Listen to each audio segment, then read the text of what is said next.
Thank you, Pune. Appreciate it. Thank you. Good afternoon. Thank you very much for that warm introduction and wonderful applause. I usually start out with a joke. Does anybody object silly jokes here? Raise your hands, please. No? You know, sleep means you have a lot of issues about when you argue with each other before bedtime, it usually messes up sleep, right? That's because the brain gets heated up to 1 degree centigrade. So I'd like to share with you about this couple that went to a psychiatrist who are having significant problems, and they have 1 hour appointment. And from the minute they walk in, the wife starts talking and talking and talking and talking, complaining about what the husband does, what he doesn't do, and how she's frustrated, and so on and forth. 15 minutes over, not a single word from the doctor or the husband. 30 minutes over, the wife was talking and talking and talking. 45 minutes over, 50 minutes over, and finally, 58 minutes over, the doctor and the husband are looking at each other as the wife continued to talk. Finally, the doctor felt he's got to do something to stop this trend. So he gets up and does something very unusual. I would not recommend any of you doing that. It's probably not very ethical. He plants a passionate kiss on the lips of his wife. For the first time in 59 minutes, there was stunning silence. She was shocked. She was looking at the doctor and her husband, and the husband was looking at the doctor. The doctor says to the husband, "Sir, that's what your wife needs twice a week."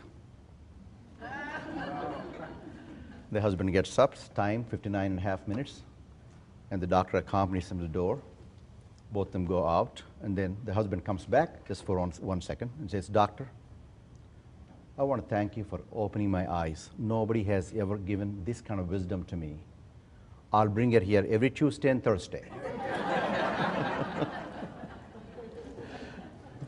It is true that when you have arguments, when you have fights, when you have intense thinking, when you're watching very frightening or very exciting things online or movies or something that you're excited about, the brain heats up. It may be good also, good news also. When the brain heats up, you don't sleep well. My last approximately 3 decades of my life, I've spent a lot of time in thinking about and reading about and practicing the mind-body connection and its value to human life. How do you discover one of the most important treasures that you have within your own mind and brain, and how do you activate that healing power, the immense healing power that's there within your own brain? And we're all born with that power, but we are never given instructions how to operate it. We got this $1 trillion machine here, but the creator forgot to give a little operator's manual for us. So we spent a lifetime trying to figure out how to sleep well and how to be happy and how to cope with stresses and losses and changes and catastrophes. And through the studies and through observations, science has offered some very good clues that are proven by research and observation and replication. So I'm going to be sharing with you things in relationship to sleep today. I think there are 2 or 3 other talks that we have scheduled here. I'll be sharing with you other aspects of discovering your own healing power within yourself that you're born with, that you already have it right now, and you can implement many of the things we talk about today in getting better sleep. First, the sleep problem is pretty extensive. If you look at the National Sleep Foundation survey, the sleeplessness in America is very prevalent. 63% do not get enough hours of sleep. 54% have insomnia a few nights a week. 29% have insomnia every night. 38% of us wake up unrefreshed. 40% of us feel drowsy at some point during our daytime. Turn up the volume a little bit. Okay. Thank you. And 25% of us experience drowsiness while we're driving. Very dangerous. If you look at Exxon Valdez and some of the disasters we've had, worth billions of dollars of damages, insomnia was part of the issue. And if you look at the sleep prescriptions, back in 2001, 29 million sleep medication prescriptions were given. And 2006, 43 million prescriptions were given. And I have updated that slide Today, it's about 70 million prescriptions for sleep medicines are being given in the United States as of we speak today. And it's escalating every year, it's increasing. And we have 350 million people, out of which 70 million people are getting sleep medication prescriptions.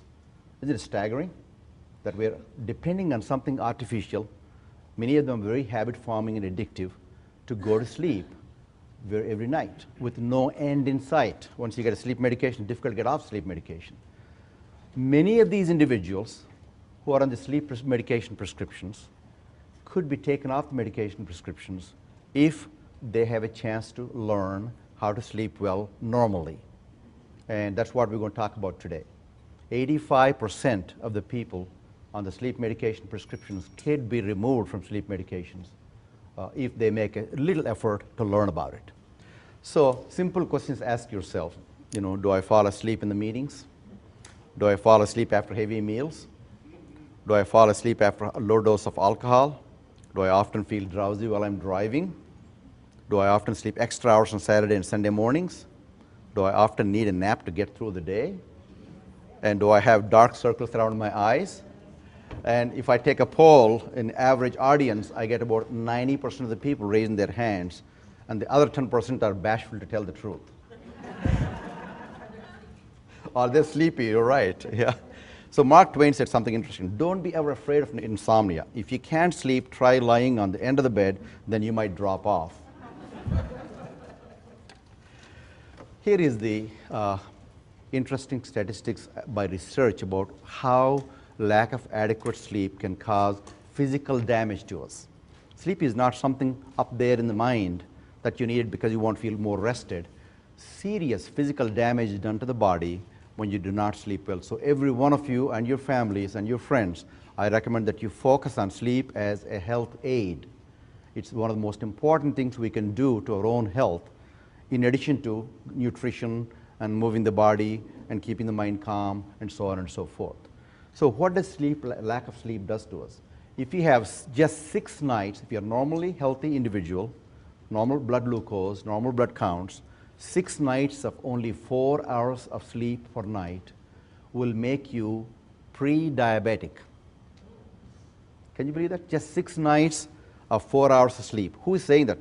Dr. Van Koffer's study, replicated elsewhere later, came in from Chicago, published in Lancet, one of the most respectable medical journals in the world.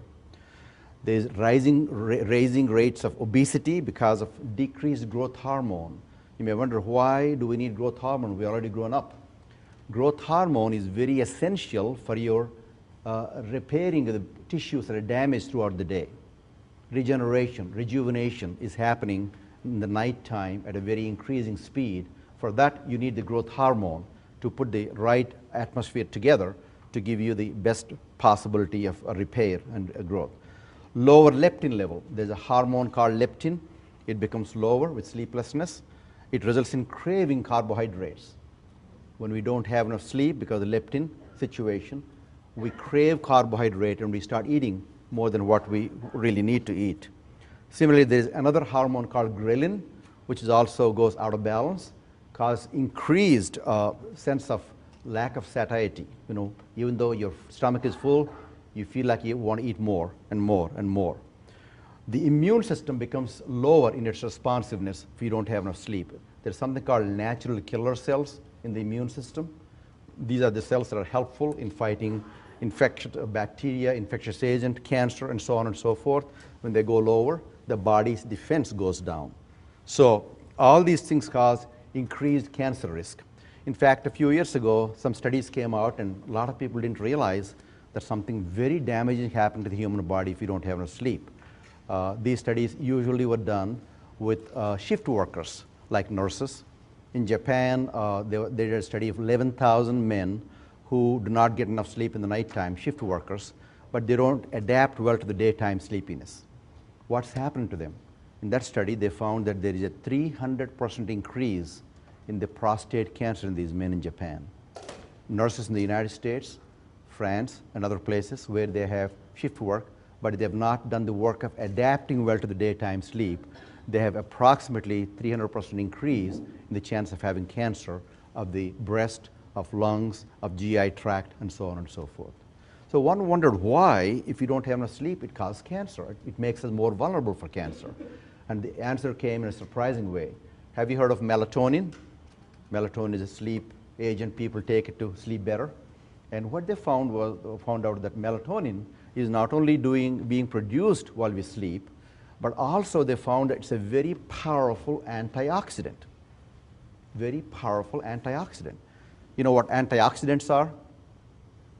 You know, due to the wear and tear of the body, in our tissues, it produces something called free radicals. Free radicals are little rascals that go on causing damage by stealing the electron from the right next cell, causing damage to that cell. That's how degeneration happens, aging happens, inflammation happens in the brain, in the heart, in the body, in the joints. You know, these free radicals cause havoc for us. That's why they say take a lot of antioxidant, take colorful fruits and vegetables, right? And recent finding, the last couple of years, the stunning finding is if you learn how to quiet your mind, you have an antioxidant effect in your brain, in your mind, in the whole body. Within 6 weeks, you can see the results. There are simple techniques you can learn about calming the mind that you can all practice every day. You know, if there's time, I'll give you just a small technique that you can practice. So free radicals cause damage. Antioxidant remove and neutralize the free radicals. So you're actually promoting health, you know. And recent evidence also came out that when you don't have rest, when you're stressed out, when you're tense, when you're angry, when you're unhappy, when you're in depression, some interesting damage is happening throughout the body. In 1 trillion plus cells you and I have in our body, each cell, there are a number of chromosomes, genetic material. At the end of the chromosome, there is a protective cap. It's called telomere.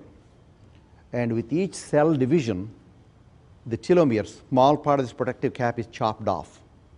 So after about 80 to 90, maybe 95 cell divisions, the protective cap is completely chopped off to the point that that cell will not survive, it'll die. That's how we age. That's how damage happens. You know. But what they found was, in those negative emotional states that we talked about, stress, lack of rest, lack of its sense of inner calmness, sadness, hostility, anger, depression, all these negative emotions we are flooded with, if they're long term, they start causing damage to the protective cap prematurely fast. So basically, you are aging faster, and science is showing that. Who is saying that? Not just backroom science. University of San Diego, California, Duke University Medical Center, Umeå University from Sweden, and now it's pouring from all over the world. Similarly, if you do the opposite things, if you have a reasonably calm mind, if you're able to cope with stress well, if you're getting reasonably balanced life, decent sleep, decent nutrition, decent activity, then the chromosome protective cap called the telomere, its chopping off gets slowed down dramatically. So you can actually slow down the process of destruction of these cells, namely the aging process. It's not science fiction, it's real practical science that you can apply today. It's very important. So you have all kinds of things happen that you can see outwardly, you know, if you don't have enough sleep, daytime drowsiness, microsleeps, mood changes, easy to get angry, inability to cope with stress, lack of interest in socializing, weight gain, feeling of being chill, reduced immunity, lethargy, poor motivation, decreased creativity, reduced productivity. So how much sleep is normal? It varies. People, a low of 3 and a high of 10 is the range in which it can have sleep issues. About 2 out of 10 people, less than 6 hours of sleep. Actually, right now it's 28%. The most recent surveys show 28% of our population get less than 6 hours of sleep. And guess what? Last month, the study came from University of Alabama, reported Boston in the National Sleep Conference, that people that have less than 6 hours of sleep consistently, they are 300% more prone to have a stroke. Can you believe that? That is amazing what's telling us. Sleep varies. You know, President Reagan used to take naps during the work and used to tell the colleagues, please wake me up if something important comes. but he turned out to be one of the great leaders that humanity ever had in our generation, you know. And Einstein, Professor Einstein, the greatest scientist that we know of, you know, he used to have long, long sleeping sessions, sometimes lasting 16 hours before his brain could really function. I guess he was processing inside, the computer was processing while he was sleeping, because he came up with the greatest invention that man could ever find that's still affecting our life in a very, very significant way. President Clinton needed only just very short hours of sleep. You know, President Carter needed very short hours of sleep. So there are lots of different individual variations, and they turned out to be successful people in their own lives. So it all individual, but average person about 7 to 8 hours, 7 to 9 hours is about average range that most of us probably will fall under. However, the age causes some sleep changes. 18 hours in the newborn, they practically sleep almost all the time. 10 hours in 10-year-old, 8 to 9 hours in teen years, 7 hours in middle age, and 6.5 hours in 70s. A lot of teenagers have, you know, they sleep less and they wake up drowsy. That causes a lot of problems in schools, to the point that in Scotland, the country of Scotland, they started a new program for the entire country on how to sleep well, much like what we're doing today in the entire country of Scotland. It's affecting their grades, their learning, their future generation is going to be affected. That's happening at a very big time right here in Oklahoma, right in the United States, at a very, very big time. Generally, the main question you need to ask yourself is, do I have good sleep or not? And the questions are, is your daytime efficiency good? In other words, are you able to function well in the daytime? We are supposed to be working hours for most of us, but some of you are, you know, night shift workers, and you have 24 hours around the clock writers, you know, and there's nothing wrong with it. It's wonderful, but you've got to adapt to sleeping well in the non-working hours to get adequate sleep for yourself. So your daytime or work time efficiency, whatever it is it pretty good or not? And your alertness, is it good or not? You know, I have a doctor from one of our hospitals that came and told me, Dr. Krishna, I have a really severe sleep problem, I think, but I don't know if I have sleep problem or not. I asked him those two questions. How is your daytime efficiency? He's one of the best doctors we have, one of the most efficient, most intelligent diagnosticians. And he's like a little bird, walks all over the units all the time. He never is sleepy in the daytime. I said, you have no problem. His immune system is working well. That worked very well for him, even though he sleeps only like 5 hours or something like that. You know, and it's I don't see any problem with it, honestly. You know. So here is the crux of your understanding. In the next 5 minutes, I'm going to make you experts in how to sleep well. You can go start giving talks in the community, in the YMCA, you know, and the Rotary Club after you hear the next 5 minutes. This is the crux of the whole thing. That's the beauty of science. It tells us simple facts and truths that we can verify, that we can use in our daily life right from now. It's not some esoteric, theoretical kind of thing. There are two drives in the human brain and human body called the sleep drive and the alert drive. You know, sleep drive, this is actually a pointer. Do I have a laser pointer by any chance? But don't worry about it. I'll show you here, right here. The sleep drive starts right before sunrise. It starts accumulating rapidly, and about 9 o'clock, 10 o'clock, 11 o'clock in that time frame, usually about 10 for most daytime people, it peaks. Sleep drive accumulates throughout the day like a bank account. You put $10 each day or $100 each month or whatever, it accumulates. And unless you take it out, it won't be spent. It'll reach the peak. You know, the other drive called alert drive is more a biological drive. It starts waking up way before we wake up, like 2 o'clock in the morning, and getting all the body systems ready for us, including the cortisol system. 80% of all the cortisol in the body is produced between 2 o'clock and 8 o'clock in the morning. It's like the engines being revved up before the flight takes off. You know, so the body work is going on the brain between 2 and 6 o'clock or 7 o'clock whenever you start work. You know, normal daytime workers I'm talking about. You can extrapolate that to the nighttime workers in the opposite way.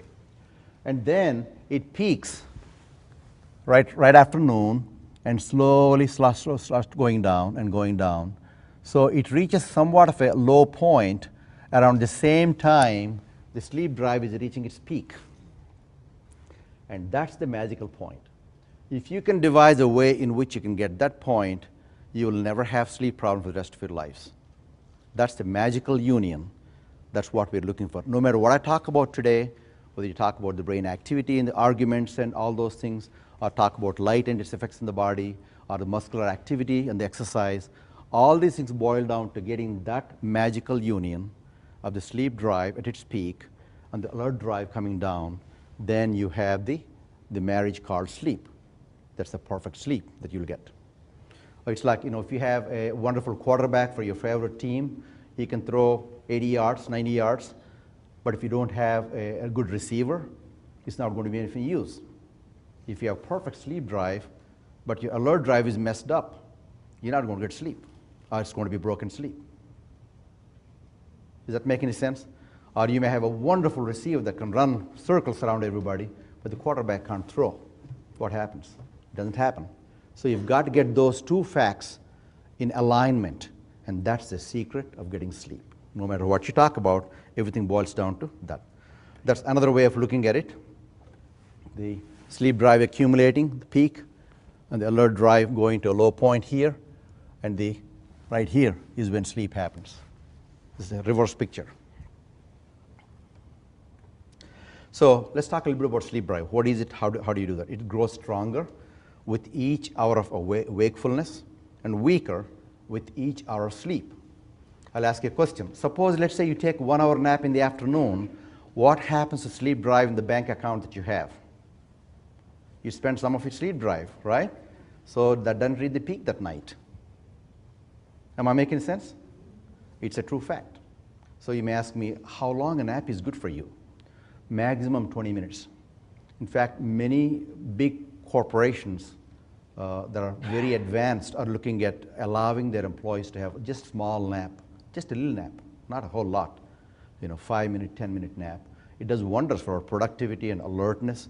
It pays 10 times what you spend in that sleep time. I think within 10 years, I predict that all over the United States, it's going to be the trend to allow the employees to have just a 5, 10, 15-minute nap, because productivity will go up significantly. It's amazing what happens. The depth and the continuity and the restoring nature of the sleep primarily depends on the sleep drive. Alert drive, on the other hand, follows an internal circadian rhythm. It's an internal biological clock. There's a little clock sitting in the middle of your brain. It's called internal circadian clock. And that clock in the center of your brain, just teeny small bit. It's only like the size of a ballpoint pen tip. But that controls when your hormones are produced, when you're awake, when your energy is going to be high, when your energy is going to be low, how is your metabolism of glucose, and everything goes up and down. And a 24 hours around the clock. It determines. It's beautiful. It's amazing what happens to the brain. So with a calculated, expected periodic frequency, it happens like clockwork. It is a clock, super clock. It's like an atomic clock right there in your own brain. And this raises during the daytime to sustain the alertness, falls at nighttime to permit sleep for you, and it's not affected by how long or how well you sleep. Your readiness to sleep and readiness to wake up are primarily dependent on this one. Alert drive opens the window of opportunity to sleep, and the sleep drive determines how well you take advantage of the opportunity.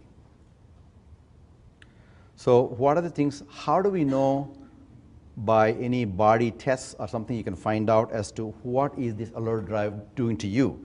The core body temperature, when the alert drive is up, the body temperature goes up. When the melatonin is produced, it goes down. And the cortisol is produced early in the morning. Light and muscle activity, if you're exposed to light, then the alert drive gets activated. If you have muscular activity close to bedtime, alert drive gets activated. You want the alert drive to be activated in the morning time. I was looking for the graph. In the morning time, because you want to be alert, you want to be energetic, you want to give the best you've got to where you work. In the night time, as evening progresses, you don't want the alert drive getting too high.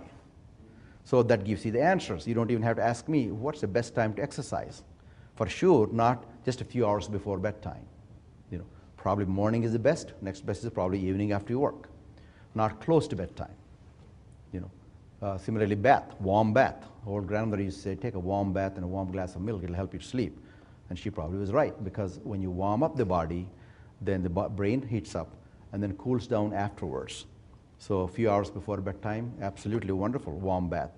Warm glass of milk is also wonderful because it's got tryptophan, which is a sleep-inducing amino acid, L-tryptophan. So I want to talk briefly about the 5 stages of sleep. All of us need to know a little bit about them because that has practical implications. You don't have to be scientists and know all the facts.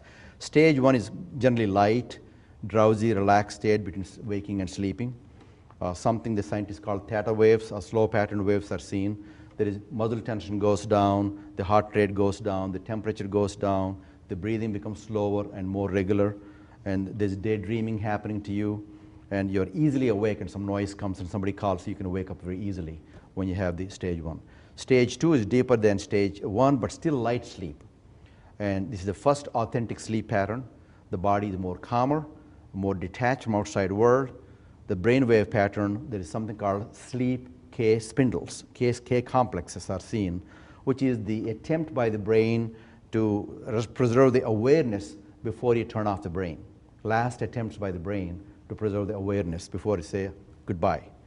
Stage 3 and 4 are the critical states of sleep. They're the deep sleep, delta waves, slow, big waves, delta waves. The physiological activity in the body is the lowest in the day. There's increased blood flow to the body, increasing growth hormone during this deep stage. Remember, growth hormone is essential for regeneration of the repair of the tissues you've done all throughout the day. It makes you refreshed and recover. Your muscles recover, all the tissues recover, and all organs recover. For that, the deep stage is very essential. And so, in a mysterious way, the body supplies more blood supply to those organs in a magical way. You don't have to order consciously. It happens. Even if you want to order, it won't happen unless you do some deep levels of certain mind-calming techniques. And it's so wonderful to see that the body takes care of these mechanisms automatically for us, for most of us, unless there's insomnia. Increased growth hormone is there in stage 3 and 4. Stage 5 is a dream sleep. That's when you dream. When people say, I dream, that happens during this dream phase called REM phase. REM stands for rapid eye movement. When you're dreaming, and I'm dreaming, if somebody comes and watches us, you'll see the eyes moving as if they're following a play, even though they're closed. That's the REM phase. That's the dream phase. There's increased brain and body activity, and something interesting happens. The heart and the breathing and the blood pressure, they go up and down and become irregular during the dream phase. And the muscles get disconnected from activity. You feel like sometimes you wake up too early and you feel like you can't move a muscle for a second or two. That's because it's got disconnected. Perhaps the Creator is creating that so that we won't act out on whatever we are seeing. And there is increased blood flow to the brain, and the scientists say that there is increasing evidence that the repair of the brain happens during the REM phase. Brain and the mind happens in the REM phase because blood supply is there, there's a lot of activity going on. The deep stage, the repair of the body is happening. The tissues are happening in the rest of the body. So each of us have these cycles about 90 minutes, about 4 to 6 cycles per night. During the early part, deep sleep lasts about 1 hour. Later it decreases and REM increases. The dreaming phase increases as you go late into the night. Most deep sleep during the first half of the night, most REM sleep during the second half of the night. Total sleep, 5% stage 1, 50% stage 2, these are light stages. The deep stage that's really essential is 20%. So 1/5 of your sleep is in the deep stage. 1/4 of your really good sleep is the REM phase. These two are essential for health of the human being. You can vary the light part of sleep. You can adjust that.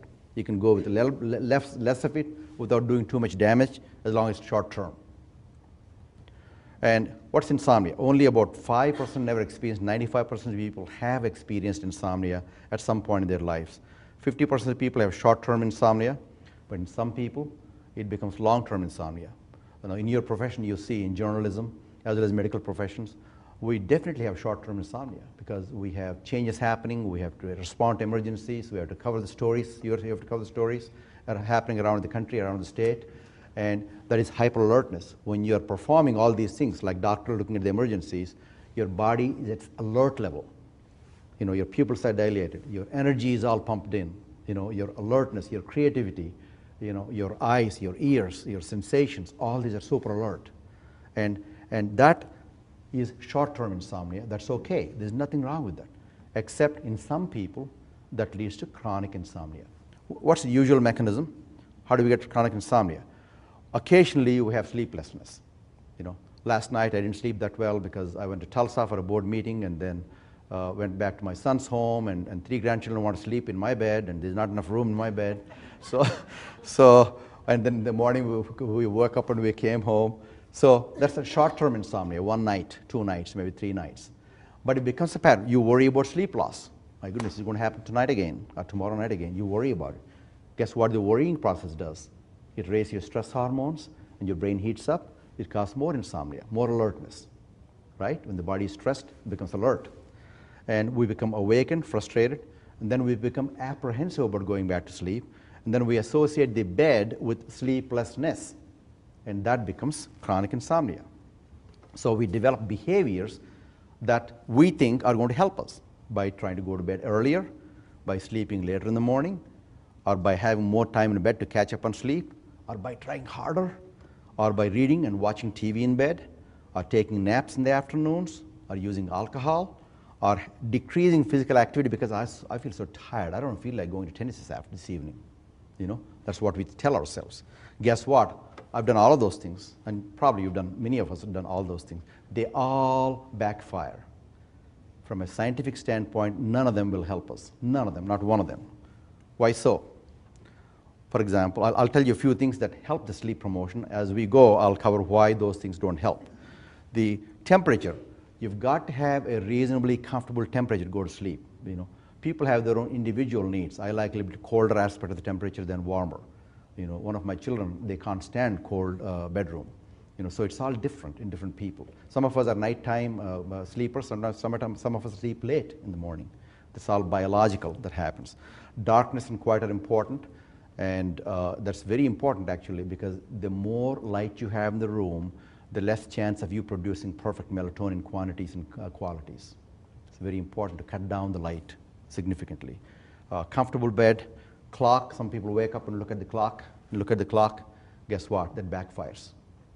Let's say it's 1 o'clock. What do? Do you wake up, or do you stay in bed? Are you going to have different strategy towards sleeping? It does not help much. I turn the clock backwards. Whatever happens, when the alarm comes on, some of us need alarm, I wake up.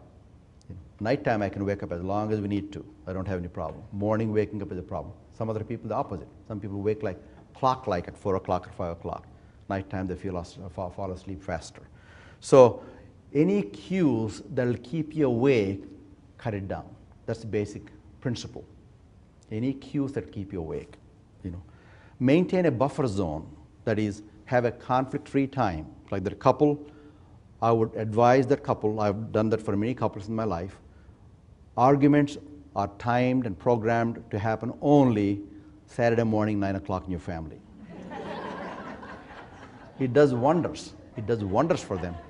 Because most things they argue about, they forget what they were going to argue about by 9 o'clock Saturday morning. And then even if they argue 9 o'clock, if the brain heats up, that's okay. There's so much time to calm down and cool down by nighttime. So that's avoid arguments. Journal the problems and temporary solutions. You're trying to sleep and you're trying to sleep, but you're waking up because so-and-so is happening. I'm worried about it. Sit down. If that's keeping you awake, get up, sit down, write down. I'm worried about so-and-so, mortgage payment or deadline on a certain project or whatever. And write temporary solution right in a different column. Yes, I'll wake up tomorrow morning, I'll call the banker, or I'll call my boss and say, I cannot do it today, but can I do it tomorrow? Whatever it is. Temporary solution. That doesn't mean you're going to do it tomorrow. And then after that, I do something that's very helpful. That is, you turn over what are you worrying about to the Creator that created you and me. Because in nighttime, not one problem we're going to solve by staying all awake all night. In fact, our chance of solving the problem will go down if you don't have sleep and your creativity and thinking and coping skills are not adequate. Turn it over to whoever created us. He knows better than us what to do with them. In the morning, take over again. You need to learn to sign off. We need to say goodbye. We need to let go of control. Let go of control. When you're sleeping, there's not a thing you can do. Just imagine the most powerful person in the world, the President of the United States, when he goes to bed, when he actually falls asleep, do you think he can control anything in the world? Not a thing he can do, let alone you and me. You need to let go When you let go, magic happens in the brain. But as human beings, we try to control, we try to worry, we try to see this option, that option, that option. That makes sleep a distant dream if we don't learn how to deal with that. So it just descent to sleep, just like a plane, starts descending several miles before they reach Wilra's airport. You have to adjust like that. You have to descend into sleep in the evening. Start having a conflict-free time, calmer time, soothing music if you like, reading a book. Not a murder mystery novel that keeps you really alert and awake and are frightened. Have a regular time to raise. That's very important. In the United States, Sunday night insomnia is not very uncommon. It's pretty common, actually. What happens is we sleep later on the weekends because Friday night, tomorrow there's no work, so I want to sleep late. Saturday night, tomorrow I don't have work, so I sleep late. Guess what? It impairs your sleep cycle inside. It pushes the alert drive late into the night, doesn't take advantage of your sleep drive that needs to be expended around the time that you normally expend. And thereby in the morning, you have trouble waking up. And Sunday night, since the circadian rhythm is really pushed forward, Sunday night, by the time you want to go to bed at your regular bedtime because you got to work tomorrow morning, many people are awake. They can't fall asleep. It's very, very common in our nation and many nations. So sleeping later in the weekends causes delay in the raise of the body temperature like it should, and because of delay in the physical activity and the exposure to sunlight in the daytime. Consequently, the drop in the temperature in the evening is also delayed, postponed, results in not being able to fall asleep Sunday night.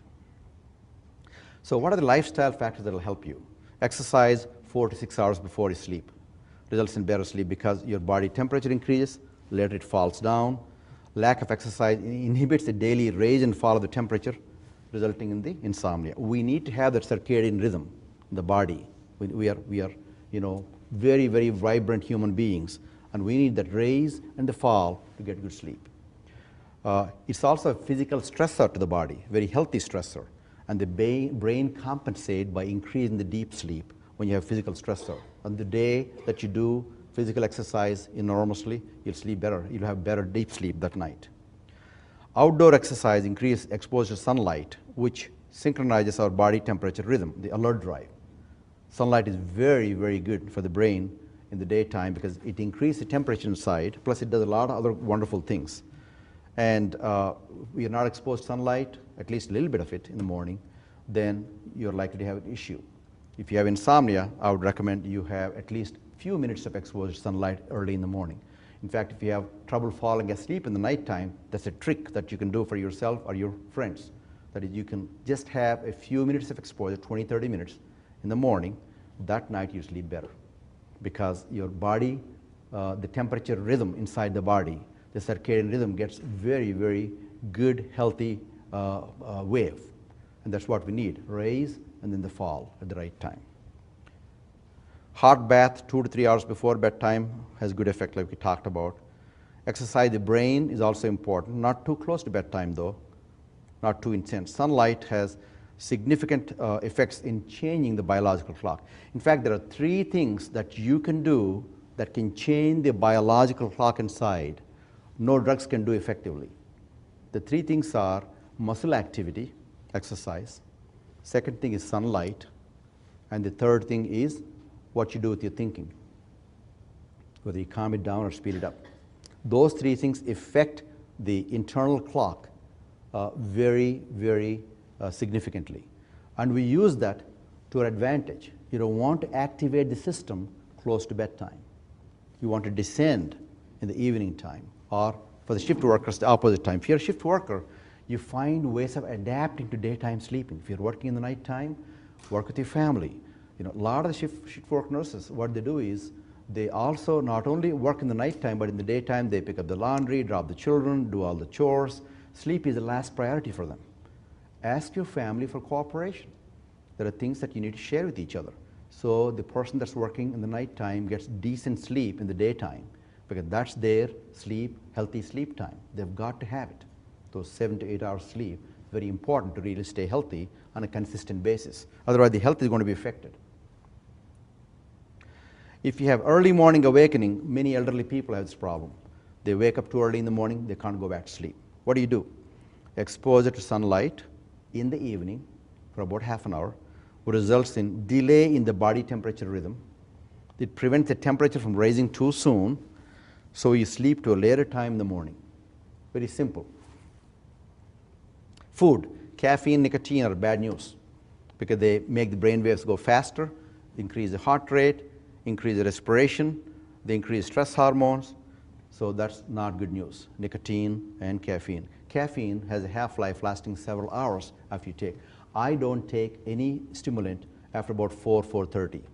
I'm talking about the coffee or tea. I don't take any other stimulant, that's all the stimulants I take. So last cup of coffee or tea I'll have between 4 and 4:30. If I take any later than that, I do not sleep well. But some people, they're different. Some people are more prone for that. I have a cousin who takes very strong coffee at 10 o'clock in the night and sleeps like a baby at 11 o'clock. But he's an aberration, abnormality. For most of us, stimulants are not good. Avoid food late in the evening and limit the fluids during 4 hours before bedtime. Sugar and refined carbohydrates are not good news because they cause a burst of energy leading to disturbed sleep. Spicy foods, fatty foods, they lead to gas and heartburn, sometimes disturbs our sleep. MSG in the Chinese food, frequently used MSG, monosodium glutamate. For most of us, it doesn't do any problem, but in some people, it may have a stimulant effect. If that has the effect on you, then have Chinese food in the daytime, not in the nighttime, if you have to have it. Alcohol makes sleep lighter and fragmented because it suppresses the dream phase. When you suppress the dream phase, it doesn't just go away. When you don't take it, there's a rebound, thereby causing nightmares and being alert, and I didn't take a wink last night, kind of feeling. Dreams are really bizarre and occupy most of the sleep pattern. Alcohol also causes a decrease in the deep sleep, which is very essential for your immune system, for your body repair, and it increases snoring, it increases the chance of sleep apnea. Alcohol is really bad news for sleep. If you're having insomnia, you need to limit that very, very significantly. Napping, we talked about how a brief nap could improve the mood and alertness, increase the performance and productivity. And many of the other cultures around the world have an afternoon siesta. The South American countries in Spain and India, I think parts of China, they have the afternoon siesta. Before the days of air conditioning, when I was growing up in India, we used to have a morning from 8 to 2 work, those 6 hours, and go home and take a nap, and then come back and work again 4 to 6, 4 to 8, or something like that. The work was divided into 2 parts. Now it's changing. They're more like us now as we get all the comforts around the world, along with the food we promote here. Sleep promoting habits. Generally, the time you spend in bed should be for sleep. If you're spending time in bed for doing other things than sleep, then you will not have good sleep efficiency. It's very important. A lot of people enjoy watching TV in their sleep. They enjoy working on the computer, on their iPads and laptops. It does not promote good sleep for you because they're all stimulating you and they're all decreasing the sleep efficiency. So in a nutshell, go to bed when you sleep and not use the bed for other things if you want to have very healthy, decent sleep.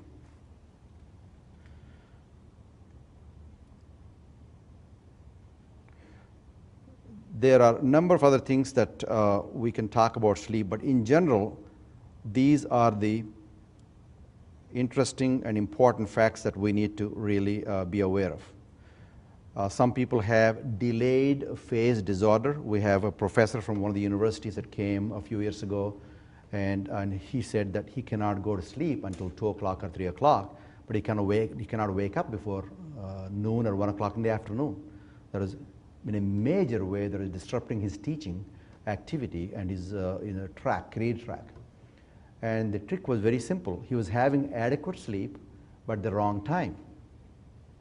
From 2 o'clock or 3 o'clock in the morning till about 11, 12 o'clock, he was having more than 8 hours sleep. But at the wrong time, when the rest of society is actually, sleeping, he's awake, and when the rest of society is awake, he's sleeping. So the trick was very simple. Postpone the onset of sleep by a few hours each day until he gets to the ideal time. You cannot prepone the sleep. If you normally sleep at 10 or 11, like I do, 11, 11:30, you cannot say, I want to go to bed at 8:30 and fall asleep. It's tough to do that because the alert drive is still there, slowing down. But you can postpone the sleep. If I try hard, I can postpone 1-2 hours of sleep onset time. I have to work hard, but I can do that. That's what you do with this delayed phase disorder. Very simple trick. Postpone by every day 3 hours sleep onset time. In other words, he was falling asleep at 3 o'clock in the morning, go to sleep next day at 6 o'clock, and wake up about 8-9 hours later. Have an alarm clock, have a cooperative spouse or friend to get this done. Within 1 week, probably 9 days, his sleep problem was solved. He tried all the sleep medication in the world. He couldn't believe that what it did. Within 9-10 days, his problem was solved, as opposed to lifetime medications. Okay, here is very important. I'll give you the principles of that, and we have just a few minutes, so this is a crucial part of curing the insomnia in the United States. That is, replacing the dysfunctional thoughts about sleep that all of us have with more functional, more working, more possible thoughts, conducive to sleep. This is what gives, in addition to all the sleep-promoting habits we talked about, this is a crucial part of many of the great treatment centers for sleep disorders, insomnia disorders, is the cognitive restructuring. Research is showing it's about 85% effective. It's nothing but very simple. It's a self-talk. You identify the negative thought pattern that happens and replace them with more functional, more possible, more clear, realistic thought pattern. And I'll give you examples of that. I'll give you a few examples today, and I think we'll have a sheet available to you that gives you negative thought pattern and what thoughts replace what thoughts, as an example for you to practice if you would like to have it. The negative patterns are like, I didn't sleep a second last night. My insomnia is going to make me sick. I dread bedtime. I feel miserable because of poor sleep. I must have 8 hours of sleep. How can I function without sleep? I can't sleep without a pill. Negative thoughts that foster more anxiety, more brain being activated, more insomnia, and backfires. In general, the body needs about 5.5 hours of core sleep, the deep sleep and the REM sleep. The rest of it is all kind of fluffy that can be arranged a little bit, this side and that side. So if you don't have good sleep one night, that's not going to kill you tomorrow. Next night, you may have less of the light sleep and more of the deep sleep and REM sleep. The body automatically adjusts to that. Does that make any sense? And we need to let that healing mechanism take over. So what we do is cognitive restructuring, self-talk. Do I need 8 hours of sleep? So you modify the unrealistic belief systems. Yes, I need 8 hours sleep normally, but occasionally it's okay if I don't have 8 hours sleep. I can adjust, I can adapt, the brain will adapt, body will adapt. We misperceive the time that we are asleep. Frequently, we think we didn't sleep well when you're actually sleeping. You may be in stage 2 sleep, which is very light sleep, and you think you're awake, but you're actually in stage 2 sleep. So the core sleep is what you need, and the brain compensates by increasing deep sleep and REM sleep when you occasionally have 1, 2, 3 nights of insomnia. So it's not going to be the end of the world. So this is what replacing negative thoughts means. I'll show you the example. Here's an example. Negative thought, I had a horrible, awful, terrible night. You replace that with a positive thought, that is, I had a bad night. It's not a horrible, terrible, bad night. It's just a bad night. I will never fall back to sleep. Replace that with, I always fall back to sleep sooner than later. You don't panic. Just because I didn't have good sleep last night, I'm not panicking. I know I'll sleep better tonight or maybe tomorrow. That's okay. This is going to be a terrible night. And you replace it with, I'm going to fall to sleep as I learn the techniques of calming down. Oh no, I'm awake. I'll go back to sleep eventually. I will not function all day. If I get my core sleep of 5.5 hours, I'll be able to function during the daytime. I need more sleep. Answer is, I got my core sleep. I will never learn to sleep well. I'm becoming more confident and sleeping better. As opposed to this, if you're taking an insomnia medication, sleep medication, guess what's going to happen? It's going to suppress the REM sleep. It causes a vicious cycle of REM rebound the night after. So you feel that you need to take sleep medicine second night, and the third night, and the fourth night. It becomes a vicious cycle. Does that make any sense? So I'm going to give you the statements that you can take. Sarah, could you make them available to Pat and Pune so they can give it to whoever is interested? They're very useful. They may sound silly, but they're very effective. Cognitive restructuring is one of the most powerful tools you and I have in life. And when we talk about stress management, that's going to be an essential component of our staying healthy in the present day world. All of you learn how to quiet the mind. You don't have to solve all the problems tonight. You need to sign off for the day. You're giving yourself the permission to shut off the outside world. And this is going to be a core part of inner mind calmness and the brain becoming more conducive to having a decent sleep for you, giving you a number of decades of healthy life. How many of you want to learn a simple mind calming technique, and how many of you have to get up and leave right now? You have 2 minutes time? Okay, I'll share with you just very simple technique, very simple, and you can go and teach everybody as soon as you leave here. You'll become experts. Basically, the concept is the attention here, the brain has 100 billion cells. They're fighting all the time. They're like little unruly children. And in an interesting way, the Creator has created a mechanism whereby if you have single pointed focus of any kind, sight, sound, anything, then surprisingly, all these 100 billion brain cells organize themselves in beautiful waves. Within 10, 15 minutes, you see that happening physiologically with enormous benefits, including, we talked about the antioxidant effect, the blood pressure calming down, the muscle tension going away, the pain becoming more bearable, immune system kicking in and saying, I'm healthy, I want to be more active in protecting you, and all those things. So I'll teach you a simple thing. I want you to just focus on the tip of your nose. Sit comfortably. Sit very comfortable. Stretch your legs. Be comfortable. Have a pleasant smile on your face as if you're thinking about something very pleasant and happy.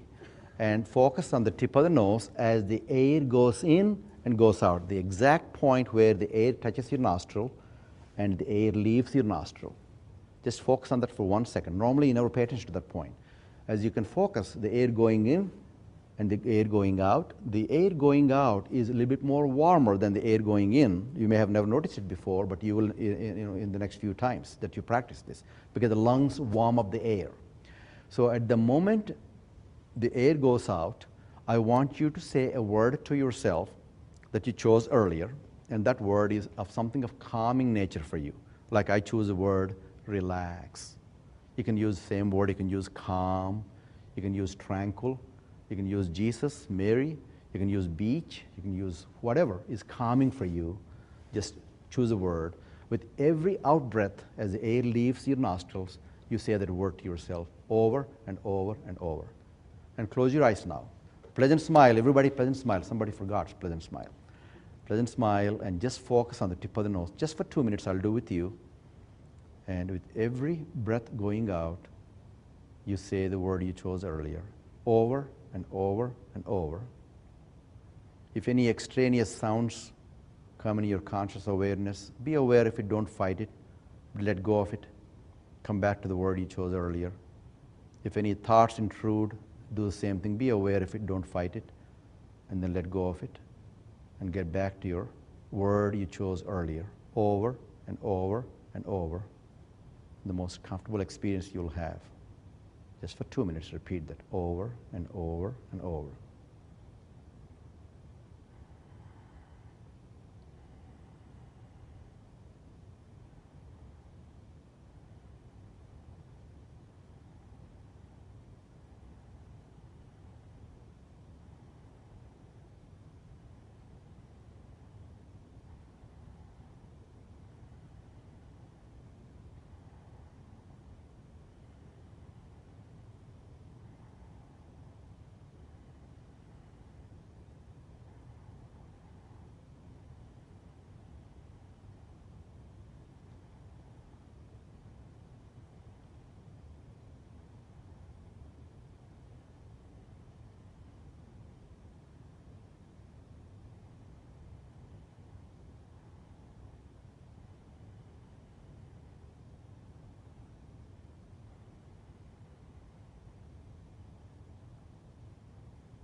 Slowly open your eyes.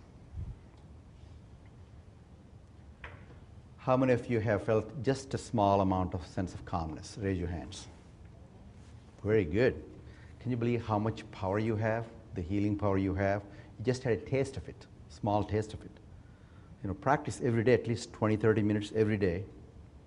In 6 weeks, you'll see tremendous things happening to you in a very positive way. For your health, for your mind, for your concentration, for your memory, for a lot of positive things happen when you learn how to quiet the brain, because you get the best out of it, what the Creator has created for us from within yourself. I'll tell you one more silly joke and let you go. And I'm so proud to be here today. I really enjoy, am honored to get a wonderful newspaper every morning with all your nice articles and pictures.